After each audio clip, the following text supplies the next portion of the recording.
Assalamualaikum warahmatullahi wabarakatuh. Hai anak-anak, apa kabar hari ini?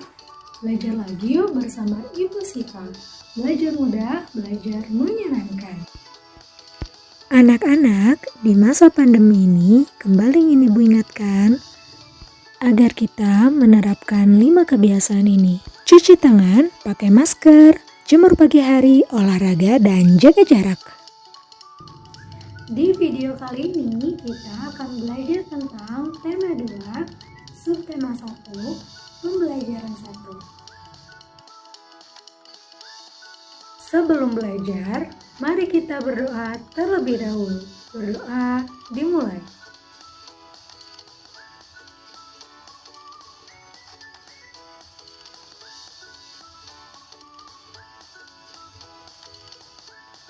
Berdoa selesai.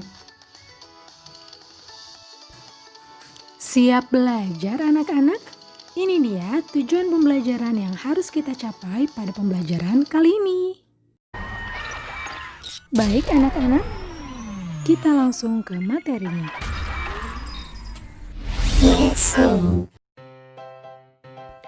Anak-anak, tahukah kalian apa saja yang ada di dalam gambar ini? Betul, di dalam gambar ini ada aneka hewan dan juga seorang manusia. Apa persamaan dari kedua makhluk hidup tersebut? Pada materi tema 1 yang lalu telah kita pelajari bahwa salah satu ciri makhluk hidup adalah bergerak. Nah, selain bergerak, kira-kira apa lagi ya persamaan dari kedua jenis makhluk hidup yang ada di gambar tersebut? Betul sekali, bernafas.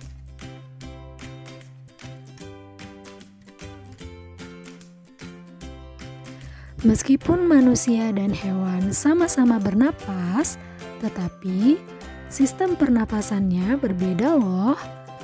Beberapa hewan bernapas seperti manusia menggunakan paru-parunya, namun banyak jenis hewan yang menggunakan sistem pernapasan lain.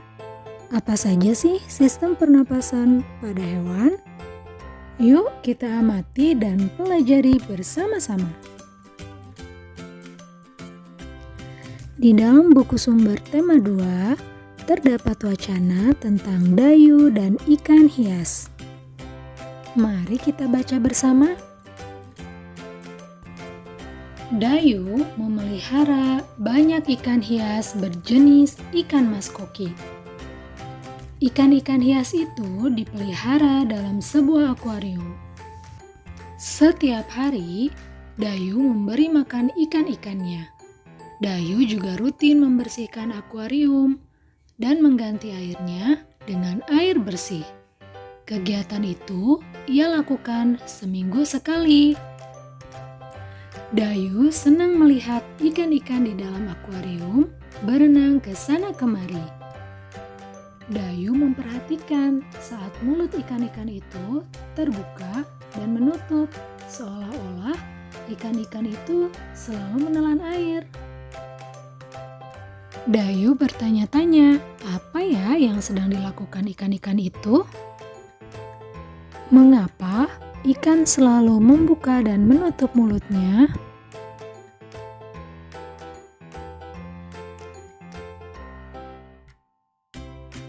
Untuk menjawab pertanyaan tersebut, mari kita mulai dari mengumpulkan informasi penting dari wacana Dayu dan ikan hias. Apa itu informasi? Informasi adalah sekumpulan fakta yang menggambarkan suatu peristiwa. Informasi membuat kita memahami suatu hal. Salah satu cara memperoleh informasi adalah dengan membaca teks secara cermat. Setelah menemukan informasi penting dari bacaan Dayu dan ikan hias tadi, sekarang kalian dapat mengemukakannya ke dalam bentuk peta pikiran seperti ini. Jawablah pertanyaan yang ada di dalam dalam peta pikiran ini sesuai dengan isi wacana Dayu dan ikan hias tadi.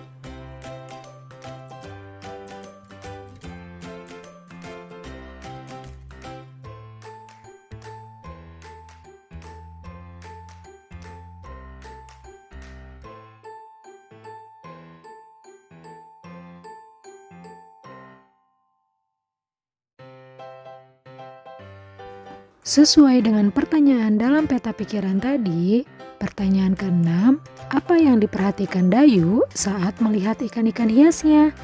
Ayo, masih ingat tidak? Betul, Dayu memperhatikan mulut ikan yang selalu membuka dan menutup. Mengapa demikian? Rupanya, ikan membuka dan menutup mulutnya di dalam air untuk bernafas. Selengkapnya, mari kita pelajari sistem pernapasan hewan satu persatu. Berikut ini adalah sistem pernapasan pada beberapa jenis hewan.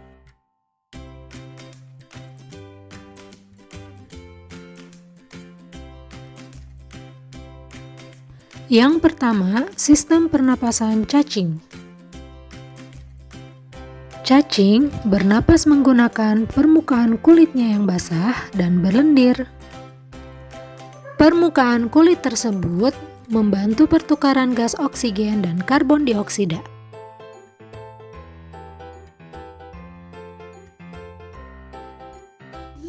Dua, sistem pernapasan pada serangga.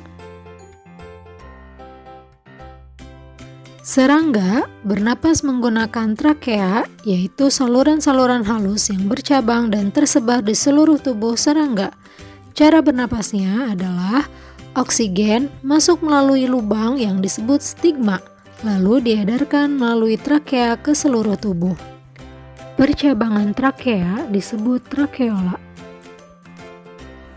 Udara memasuki trakea melalui pori-pori kecil di permukaan tubuh serangga yang disebut spirakel.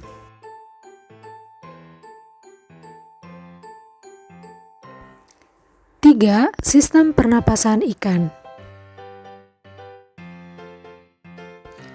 Ikan bernapas menggunakan insang.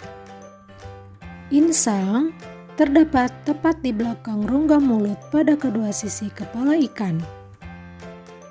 Insang dilindungi oleh selaput atau rangka yang disebut tutup insang atau operkulum.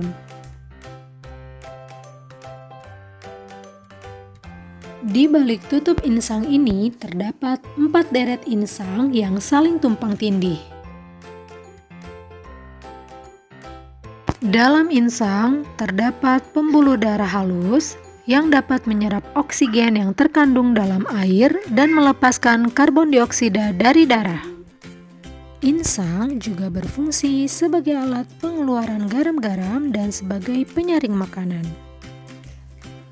Untuk memperoleh cukup oksigen, mulut ikan dan insang bekerja bersama-sama seperti pompa isap air. Pertama-tama, tutup insang menutup. Secara bersamaan, mulut terbuka dan dinding mulut mengembang. Saat itulah air terisap masuk.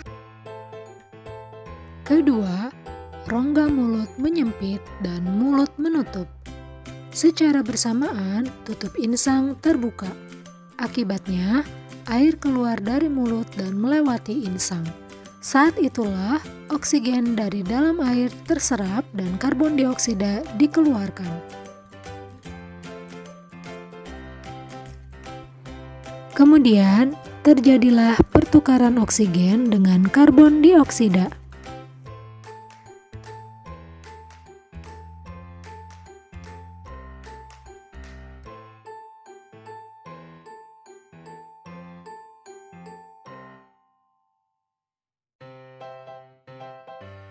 Empat, sistem pernapasan amfibi. Amfibi, yaitu katak, merupakan hewan yang memiliki 2 tahap hidup. Di air, kemudian di darat. Saat di air atau dalam fase berudu, amfibi bernafas menggunakan insang. Saat di darat, Amfibi bernapas dengan paru-paru dan kulit. Amfibi memiliki kulit yang selalu lembab, basah, untuk membantu pertukaran oksigen dan karbon dioksida.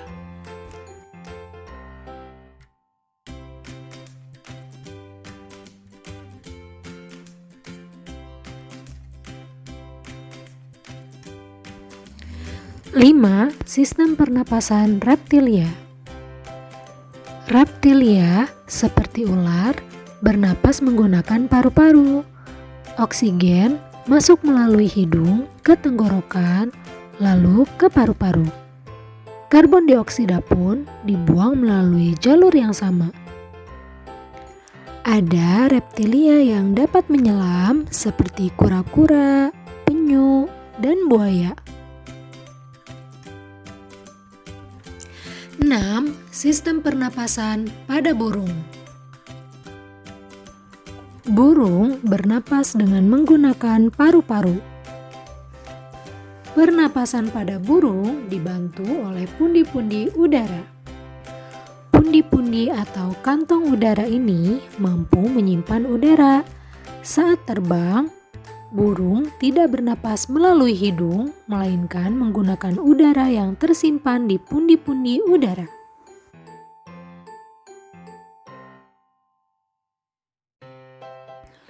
Tujuh, sistem pernapasan pada mamalia. Mamalia merupakan hewan yang menyusui anaknya. Mamalia bernapas menggunakan paru-paru. Oksigen masuk melalui lubang hidung ke tenggorokan, lalu ke paru-paru. Ada dua jenis mamalia, yaitu mamalia darat dan mamalia air. Mamalia yang hidup di air bernapas dengan cara memunculkan diri ke permukaan air secara berkala untuk mengambil udara. Paus adalah mamalia terbesar di dunia. Anak-anak, itu tadi penjelasan tentang sistem pernapasan pada hewan. Apa kesimpulan yang bisa kalian ambil? Dari seluruh hewan-hewan yang dijelaskan tadi, kita dapat mengambil kesimpulan bahwa sistem pernapasan hewan disesuaikan dengan tempat hidupnya. Baik anak-anak, itu tadi pembelajaran tema 2, subtema 1, pembelajaran 1. Mari kita akhiri sampai di sini dengan ucapan Alhamdulillahirabbil alamin. Sampai jumpa di video selanjutnya. Terima kasih. Wassalamualaikum warahmatullahi wabarakatuh.